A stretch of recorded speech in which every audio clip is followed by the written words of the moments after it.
Hello दोस्तों, कैसे हैं आप लोग। उम्मीद करता हूं आप लोग अपने घर में स्वस्थ और सुरक्षित होंगे। आज की कहानी एक टीचर की ज़िंदगी से संबंधित है और उनके ज़िंदगी से हमें क्या सबक और सीख मिल सकता है, ये मैं बताने का प्रयास करूंगा। ये कहानी एक शहर में एक टीचर के ज़िंदगी से जुड़ी हुई है। जो टीचर थे, एक स्कूल में पढ़ाते थे और काफ़ी उनकी इज्जत थी, काफ़ी मान था, क्योंकि वो अपने बच्चों को अच्छी तरह से समझाते थे और इसके लिए अपने घर से वो काफ़ी पढ़कर, काफ़ी अध्ययन करके और रिसर्च करके अपने क्लास में आते थे और बच्चों के भी जो भी डाउट होते थे उसको बताने का प्रयास करते थे। लेकिन दोस्तों, इस कहानी को आगे ले जाने से पहले मैं चाहूँगा कि आप मेरे चैनल के विषय में एक छोटा सा वीडियो क्लिपिंग है जो ज़रूर देखें, जिससे मेरे चैनल के विषय में जानकारी मिलेगी कि मैं किस तरह का वीडियो बनाता हूँ। ये देखिए वीडियो क्लिपिंग। सब्सक्राइब कर लीजिए इस चैनल को और बेल आइकॉन दबाइए ऑल वाले पर, ताकि ऐसे ही और भी अच्छे अच्छे वीडियोस जो कि इस चैनल पे अवेलेबल हैं आप उनको देख पाएँ और ज्ञान की वर्धक की जो बातें हैं आपको भी वो सब सुनने को मिले। ज़्यादा से ज़्यादा इस वीडियो को या इस चैनल को शेयर करिए। जो भी आपको पसंद आता है उसको लाइक करिए, शेयर करिए अपने फैमिली एंड फ्रेंड्स में, और लाइक के साथ में, शेयरिंग के साथ में कमेंट करना बिल्कुल मत भूलिएगा। आपके कमेंट रिव्यू बहुत वैल्यूएबल है। उम्मीद करता हूँ ये वीडियो क्लिपिंग देखकर आपको या वो लोग जो नए मेरे चैनल से जुड़े हैं उनको जानकारी मिलेगी कि मैं किस तरह का वीडियो बनाता हूँ। चलिए देर न करते हुए कहानी को आगे लेके चलते हैं। तो वो काफ़ी अध्ययन करते थे और घर पे भी आते थे, उसके लिए काफ़ी रिसर्च करते थे। जो भी उनको पढ़ाना होता था वो घर पे आके और उसका पहले से ही चारों तरफ से कुछ बुक्स निकाल कर और उसमें से एक नोट्स तैयार करते थे और फिर उसके बाद स्कूल में जाते थे। इस वजह से स्कूल के साथ साथ उस शहर में भी उनका काफ़ी मान सम्मान था। उनका एक लड़का था जो बड़ा ही नटखट था और बात बात में सवाल करता था। इसको गलत वे में ना ले जा करके अगर सोचें तो जिज्ञासा एक अच्छी चीज़ होती है, हर बच्चे के लिए भी और हर इंसान के लिए भी। अगर आपको कुछ नहीं आता है तो आप जानने का प्रयास ज़रूर करना चाहिए और ये एक अच्छी आदत है।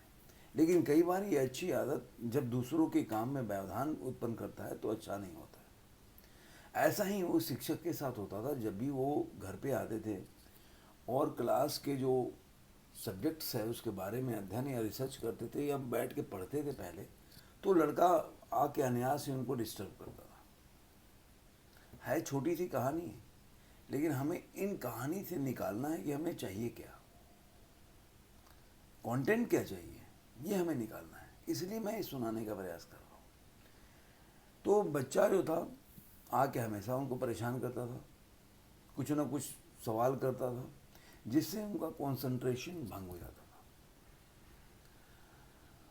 अब एक बार वो स्कूल का जो परीक्षा हुआ था, एग्ज़ाम हुआ था, उसके पेपर लाकर और घर में वो उसका जो करेक्शन होता है वो कर रहे थे। इसी दरमियान वो लड़का आदतन वो आकर अपने पिता को डिस्टर्ब करने लगा। अब पिता आओ ना देखे ताओ सोच रहे थे, अरे यार ये तो बड़ा परेशान, कोई कोई बहाने से उसको भेजते लेकिन वो फिर वापस आ जाता। पिता हो गए परेशान, मतलब टीचर हो गए परेशान। अब समझ में नहीं आ रहा इसको क्या करें। अब उनके दिमाग में एक उपाय सूझा। उन्होंने अपने ड्रॉर से एक मैप निकाला, वर्ल्ड मैप, और उसको पूरे टुकड़े टुकड़े फाड़ दिया। फाड़ के और अपने बच्चे को दिया।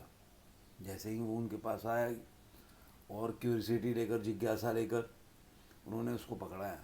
कह रहे तेरे सवाल का जवाब मैं तब दूंगा जब इस मैप को तू जोड़ के लेके आएगा और वर्ल्ड मैप बना देगा, क्योंकि फट गया, इसको तुम्हें जोड़ के बनाना है वर्ल्ड मैप।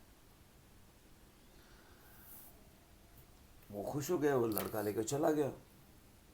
उनने राहत की सांस ली कि चलो अब इसको टाइम तो लगेगा काफ़ी, तब तक मेरा काम भी हो जाएगा।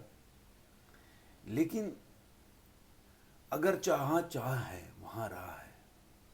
अगर दिमाग का अप्लाई करें अपनी परेशानियों से, ये कहानी आगे यही बताएगी, तो रास्ते भी निकल आते हैं। आँख मूंद करके जब भी आप परेशानी में फंसे तो ज़रूर रास्ता खोजने का प्रयास करें, या गौर से उस प्रॉब्लम को देखें, तो शायद आपको रास्ता भी मिल जाएगा। ऐसा ही उस लड़के के साथ हुआ। वो लड़का कुछ ही मिनटों में ही वापस आ गया। जब वापस आया तो पिता देख के हैरान, बोले यार तुम गलत बनाया होगा। लेकिन उन्होंने जब चेक किया तो वर्ल्ड का मैप एकदम सही बना हुआ था। तो उसने वो पिता ने बोला मतलब उससे, अरे तुम इतनी जल्दी कैसे बना लिया? तो बोला कि पापा ये तो बड़ा मुश्किल थोड़े ना था, तो बहुत इजी काम था। तो बोले कैसे? कह रहा आपने जब फाड़ा था इस पेपर को तो एक तरफ वर्ल्ड का मैप था और दूसरी तरफ एक कार्टून बना हुआ था। तो मैंने कार्टून को जोड़ा, वर्ल्ड मैप अपने आप जुड़ गया। मतलब वर्ल्ड मैप में भाई बच्चे तो पता नहीं होता है कि कौन सा देश कहाँ है, किसकी परिस्थिति किस तरफ है, ज्योग्राफिकल कंडीशन कैसा है। लेकिन कार्टून को देख के उसने बना दिया और उसके बैक साइड में जो ऑलरेडी मैप था तो वो अपने आप बाय डिफ़ॉल्ट वो सही क्रम में सज गया।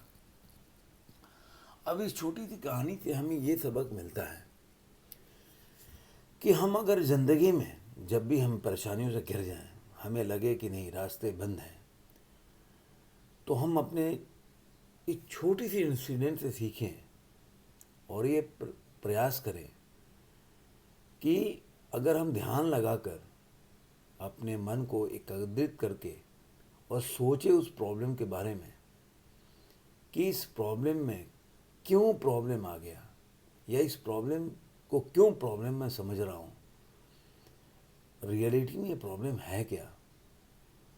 कई प्रॉब्लम होते हैं जिसके बाहरी हल होते हैं, कई प्रॉब्लम होते हैं जिसके आंतरिक हल होते हैं। अभी कोई चीज़ जो कंटिन्यू होते हैं या परमानेंट होते हैं, उसको आप अगर हल करना चाहें या सॉल्व करना चाहें तो नहीं होगा। जैसे आप दीवार में सर मारें तो दीवार हिलेगा नहीं, क्योंकि कांस्टेंट है। हमें अपना प्रयास किस पे करना चाहिए? जो चीज़ संभव है, जिसको हम चेंज कर सकते हैं। हर आदमी जानता है कि किस चीज़ को हम चेंज कर सकते, किसको नहीं। अगर ये आप पहला स्टेप पार कर लिए और आप समझ गए कि ये कॉन्स्टेंस है, इसको हम चेंज नहीं कर सकते, और उसमें हमारा लगाया हुआ प्रयास वेस्टेज होगा, तो आप हल निकाल लेंगे। अब जो कॉन्स्टेंस चीज़ होती हैं उसको आप चेंज, जैसे मृत्यु, ये आप इसको चाहेंगे चेंज करना नहीं कर सकते। आप बीमारी को आप चेंज कर सकते हैं, मृत्यु को नहीं। कोई चीज़ आपात व्यवस्था आ जाएगी आपके पास, जैसे कोविड आ गया। अब ये कोविड जो बीमारी है, ये कॉन्स्टेंस है, इसको आप चेंज नहीं कर सकते। लेकिन उससे क्योर आपके हाथ में है, मास्क पहनना या कोई भी चीज़। तो जो चीज़ कॉन्स्टेंस है उस पर आप बल के रोते रहें, क्राई करते, अरे कोविड आ गया, ऐसा है, ऐसा नहीं होता तो ऐसा होता। भाई इस तरह की परेशानी से आप इस तरह से अगर रिएक्ट करेंगे तो आपको केवल दुख देगा। मैं एग्जांपल दे रहा हूँ, लेकिन आप इसको आप डिसाइड कीजिए कि लाइफ में क्या कॉन्स्टेंस है जिसको आप चेंज नहीं कर सकते। आप बिहेवियर में या बचाव में चेंजेस कर सकते, लेकिन कोविड तो आ गई, ये तो सच्चाई है। पूरे वर्ल्ड जूझ रहा है, इसको आप कोविड को ख़त्म नहीं कर सकते। कोविड रहेगा, आपको उससे बचना है, कैसे बचना है ये आप कर सकते हैं, चेंज कर सकते हैं। तो आपको जो चीज़ कॉन्स्टेंस है, आप मस्तिष्क से अगर सोचेंगे तो उसका हल निकल जाएगा। हमेशा टेम्प्रोरी चीज़ों के विषय में आपका सोच बदलना चाहिए। जो परमानेंट है, मृत्यु हो गई, ऐसे कोई भी चीज़ आप उसको चेंज नहीं कर सकते। उसमें अगर रोते रहेंगे, अरे कल को तो मर ही जाना है, कल को तो क्यों मैं मर सकता हूँ, तो आप कभी भी दुखी रहेंगे, क्योंकि आप वो चीज़ को चेंज करना है, उसमें अपने दिमाग खपा रहे हैं, जो चीज़ चेंज नहीं हो सकता। तो दोस्तों, बुद्धि लगाएंगे आप तो आपको ये ज़रूर पता चलेगा ये क्या चीज़ है जिसको आप चेंज कर सकते हैं, क्या नहीं, और आपको रास्ता भी बताएगा। धन्यवाद दोस्तों, फिर मिलेंगे किसी नए वीडियो में किसी नए विचार के साथ।